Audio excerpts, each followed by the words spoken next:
Welcome, family, friends, faculty and staff, distinguished guests and administrators. Thank you for supporting us and encouraging us all through high school. Most of all, welcome to the class of 2014. Congratulations on making it this far. I'd like to start my speech with a quote from a wise teacher of mine. Back in the fall, he was talking with my class about how teenagers sometimes act like know-it-alls, and how they're told these are the best years of their lives. He said, even though being a teenager is enjoyable, if you are at your very best right now, it's a slippery slope from 17 to death. I'd like to tell you all who this wise teacher was, but I'm using Chicago-style citations, so I'll have to wait until the footnote at the end of the page to cite him. Thank you for that inconvenience, theology teachers.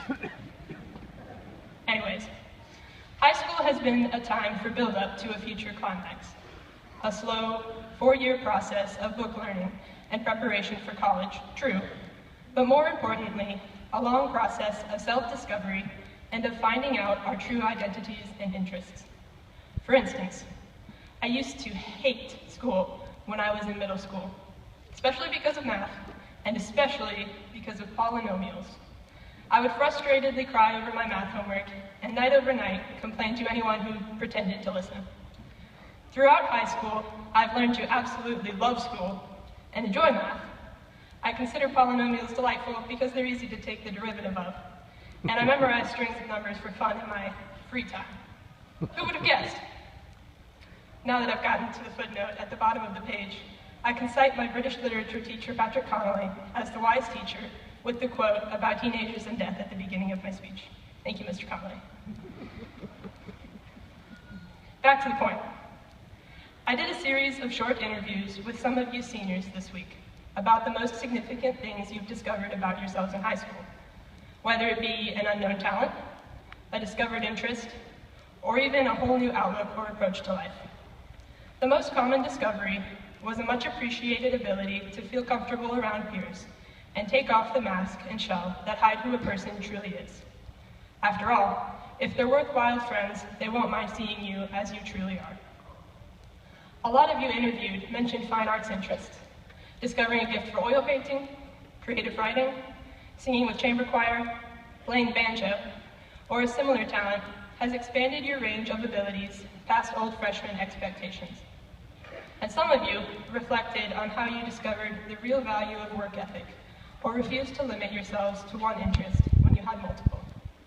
All this sounds nice and rosy, but our years in high school have also revealed problems to us.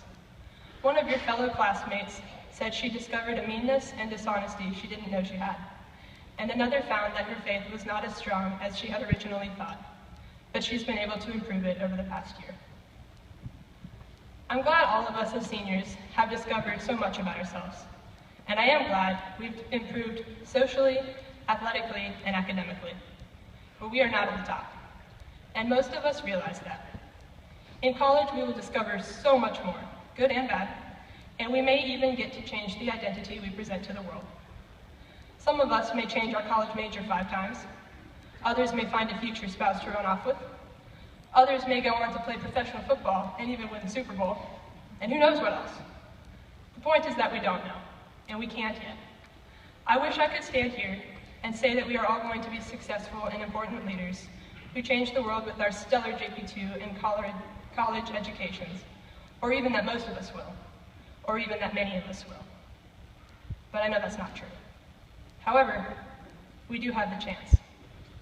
That is more than we had 4 years ago.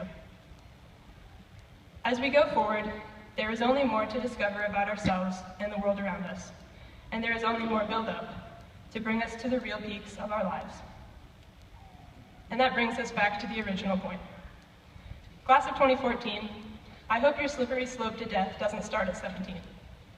I hope instead you peak at 25 when you get married, at 30 when you have kids, at 45 when you finally land your dream job, at 65 when you ultimately retire and relax, or in your 80s when you travel across the country to your granddaughter's graduation. We've discovered so much about ourselves through high school: talents, interests, strengths, and weaknesses. When I was a freshman writing to my future senior self from the freshman retreat, I wrote, "Compare yourself to me, Susanna. You are such a better person than I am right now." And I was right. My scared turtle of a freshman self discovered its true self and is still on an uphill climb. But I am not at my peak yet, and I hope you aren't either. If you would please bow your heads as we pray. God, bless the class of 2014 as we move on to college and beyond. Help us to discover not only more about ourselves as we age, but also more about you.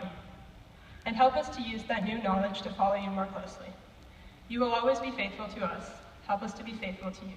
Amen. Pope St. John Paul II, pray for us. Thank you, everyone. Congratulations, class of 2014.